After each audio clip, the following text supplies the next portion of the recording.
بسم اللہ الرحمن الرحیم۔ السلام علیکم ورحمۃ اللہ۔ اسٹیبلشمنٹ کے اوپر اس وقت شدید ترین دباؤ بڑھ چکا ہے، کیونکہ پاکستان کے جو اس وقت حالات و واقعات ہیں، خاص کر سیکیورٹی کے معاملات، وہ بگڑنے جا رہے ہیں۔ ایک طرف جماعت اسلامی سڑکوں پر آ چکی ہے اور دوسری جانب TLP کے ساتھ بھی، تحریک لبیک پاکستان کے ساتھ بھی پنگا لے لیا گیا ہے، تو اس کے بعد امن و امان کی صورتحال خراب ہو سکتی ہے۔ ادھر سے عمران خان نے بھی محاذ کھول رکھا ہے اور عدلیہ کے میدان کے اندر بھی کچھ نئی ڈیولپمنٹس ہوئی ہیں، اور ان تمام کا تعلق جو ہے پاکستان کے اسٹیبلشمنٹ کے ساتھ اس وجہ سے بنتا ہے کہ پاکستان کے اسٹیبلشمنٹ پاکستان میں سب سے طاقتور مرکز ہے، اور جو بھی ڈیولپمنٹ ہوتی ہے وہ چاہے سیاسی ہو، معاشی ہو، عالمی سطح پر ہو، یا پھر عدالتی میدان میں، اس کے اثرات پاکستان کی اسٹیبلشمنٹ محسوس کرتی ہے اور اس کے مطابق پھر فیصلے کیے جاتے ہیں۔ تو اسٹیبلشمنٹ کے اوپر دباؤ اس وقت بڑھتا چلا جا رہا ہے۔ عوام کی جانب سے بھی اس وقت دباؤ موجود ہے۔ حکومت کی نااہلی، حکومت کی بے ایمانی، حکومت کی کرپشن، حکومت کے لوٹ مار کی وجہ سے پاکستان کے عوام کو بجلی کے بھاری بل ادا کرنے پڑے ہیں، اور عوام اس وقت ان سے جان چھڑانے کے لیے اسٹیبلشمنٹ کی طرف دیکھ رہی ہے، پاکستان کی فوج کی طرف دیکھ رہی ہے کہ وہ کیا کرتی ہے۔ پاکستان کی فوج اس وقت ایک مرکز کی حیثیت اختیار کر چکی ہے، خاص طور پر عمران خان کے بیان کے بعد۔ دیکھیں، عمران خان کا جو بیان ہے اس موقع پر، اس کی ٹائمنگ بڑی اہم ہے۔ جو عمران خان نے بات کی، عمران خان نے بیان دیا، عمران خان نے جو سٹیٹمنٹ دی اڈیالہ جیل سے، اور ایک مرتبہ نہیں، عمران خان نے 2 مرتبہ، ایک عمر ایوب کے ذریعے، عمر ایوب کے تھرو، اور دوسرا عمران خان نے اپنی بہن علیمہ خان کے تھرو جو پیغام کنوے کیا، جو میسج کنوے کیا، وہ پاکستان کی اسٹیبلشمنٹ، خاص طور پر جنرل عاصم کے لیے، وہ یہ تھا کہ میں مذاکرات کے لیے تیار ہوں، بات چیت کے لیے تیار ہوں۔ جنرل عاصم کے ساتھ ہمارے جو اختلافات، ہمارے درمیان جو لڑائی جھگڑے یا رنجش فتح کرنے کی کوشش کی گئی، اس کے پیچھے جو ریزن ہے، اس کے پیچھے جو جماعت ہے، اس کے پیچھے جو پارٹی ہے، وہ نون لیگ ہے۔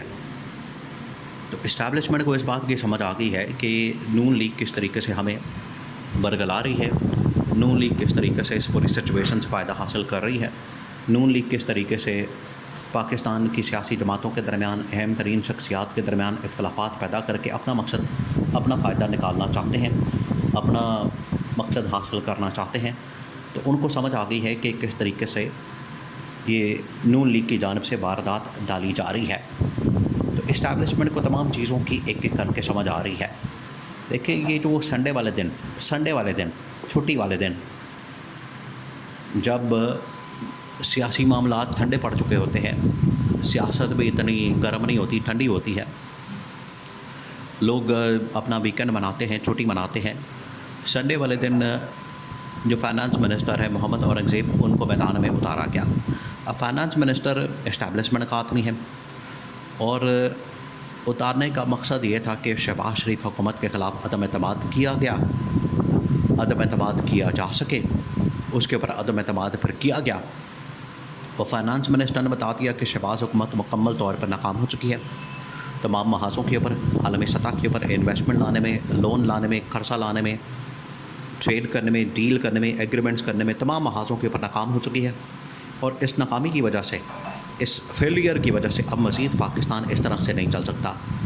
اگر اس طرح سے چلانے کی کوشش ہوئی تو اگلے پھر 2 مہینے کے اندر پاکستان یا تو ڈیفالٹ کر جائے گا، یا پھر پاکستان تباہی اور بربادی کے دہانے پر پہنچ جائے گا، کہانی ختم ہو جانی ہے۔ یہ فائنانس منسٹر کی پریس کانفرنس کا لب لباب تھا، جنہوں نے آ کے اس حکومت کو اڑا کے رکھ دیا۔ فائنانس منسٹر کو اس بات کی فکر نہیں کہ وہ شہباز شریف کے خلاف بولے گا تو شہباز شریف اس کو پارٹی سے نکال دے گا، شہباز شریف اس کے اوپر پارٹی کا کوئی ایکشن لے گا، شہباز شریف اس کے اوپر کوئی کارروائی کرے گا، کیونکہ وہ نہ نون لیگ کا آدمی، نہ پیپلز پارٹی کا آدمی ہے، وہ تو اسٹیبلشمنٹ کا آدمی ہے۔ تو اس وجہ سے فائنانس منسٹر جھوٹ نہیں بولے گا۔ فائنانس منسٹر کو کم از کم اس بات کی فکر نہیں، اس بات کی فکر نہیں، وہ مسلط سے کام نہیں لے گا، وہ جو حقیقت ہوگی اس کو آ کے بیان کر دے گا، جو حقیقت ہوگی اس کو آ کے بتا دے گا کہ یہ اصل صورتحال ہے۔ اب فائنانس منسٹر نے پاکستان کے خزانے کی، فائنانس کی جو پکچر سامنے رکھی ہے، جو بیان کی ہے، وہ بڑی خوفناک اور خطرناک ہے۔ کہ پاکستان ایک ڈیفالٹ کی طرف جا رہا ہے. پاکستان کے حالات جو ہیں بڑے خطرناک اور خوفناک ہو گئے ہیں, اور اگر مہینے کے اندر فائنینشلی بہتری نہ آئی, کیونکہ اب محمد بن سلمان نے بھی پاکستان کو پیسے دینے سے انکار کر دیا, چائنا نے بھی انکار کر دیا, اور اسٹیبلشمنٹ کو براہ راست, جنرل عاصم کو براہ راست پیغام بھیجا کہ ہم مزید اس حکومت کے ساتھ نہیں چل سکتے, اس حکومت کے ساتھ چلنا ہمارے لیے وبال جان بن جانا ہے. تو اس حکومت کے ساتھ چلنا ہمارے لیے بڑا مشکل ہو گیا ہے, ناممکن ہو گیا ہے. تو انہوں نے انکار کر دیا. اب اسٹیبلشمنٹ کے پاس دیکھیں, اسٹیبلشمنٹ کبھی بھی بند گلی کے اندر نہیں جاتی. اسٹیبلشمنٹ کے پاس ہمیشہ آپشن کوئی نہ کوئی موجود ہوتی ہے. حکومت بند گلی کے اندر جاتی ہے. حکومت کے جو وزراء ہیں, حکومت کا جو وزیر اعظم ہے, یا جو بھی اوپر گورنمنٹ بیٹھی ہوتی ہے, وہ جاتے ہیں بند گلی کے اندر. اسٹیبلشمنٹ کو اس بات کی فکر نہیں ہوتی, اسٹیبلشمنٹ کو اس بات کی پریشانی نہیں ہوتی, اسٹیبلشمنٹ کو اس بات کی ٹینشن نہیں ہوتی. وہ ایک آپشن نکالتے ہیں تو دوسری آپشن رکھ لیتے ہیں, دوسری آپشن کو گھر بھیجتے ہیں تو تیسری آپشن نکال لیتے ہیں. تو ان کے پاس آپشنز بے تحاشا ہوتی ہیں. اب یہ تمام آپشنز ٹیبل کے اوپر رکھنا شروع کر دی گئی ہیں. تمام آپشنز کو ٹیبل کے اوپر رکھ کے دیکھنا شروع کر دیا گیا ہے کہ کون سی آپشن استعمال کر کے اس حکومت کو گھر بھیجنا. یہ تو طے ہو چکا ہے کہ اس حکومت کو گھر بھیج کے ہی معاملات آگے بڑھنے ہیں, اس حکومت کو گھر بھیج کے ہی راستہ آگے کھلنا ہے, اس حکومت کو گھر بھیج کے ہی چیزیں آگے بڑھنی ہیں.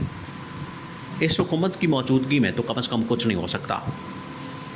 ہاں, تباہی اور بربادی ہو سکتی ہے, ملک ڈیفالٹ ہو سکتا ہے, مہنگائی بے روزگاری میں اضافہ ہو سکتا ہے, عالمی سطح پر پاکستان آئسولیشن کا شکار ہو سکتا ہے.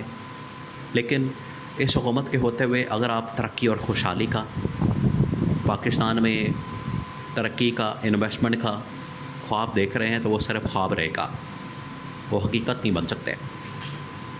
تو یہ اسٹیبلشمنٹ کو ان تمام چیزوں کی سمجھ آ چکی ہے. انہوں نے اب یہ آپشن استعمال کرنا شروع کر دیے ہیں. ابھی چند دن پہلے DGI/SPR کی جانب سے پریس کانفرنس کی گئی. وہ اس بات کا ثبوت تھا کہ اب اسٹیبلشمنٹ کنٹرول کرنا چاہتی ہے چیزوں کو.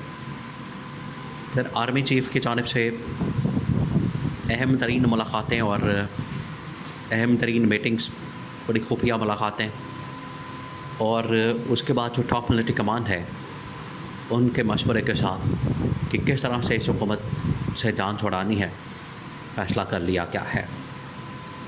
ساتھ ہی یہ فیصلہ کیا گیا کہ حکومت سے جان چھڑا کے اگلے 2 مہینے میں عمران خان کو واپس لانا ہے.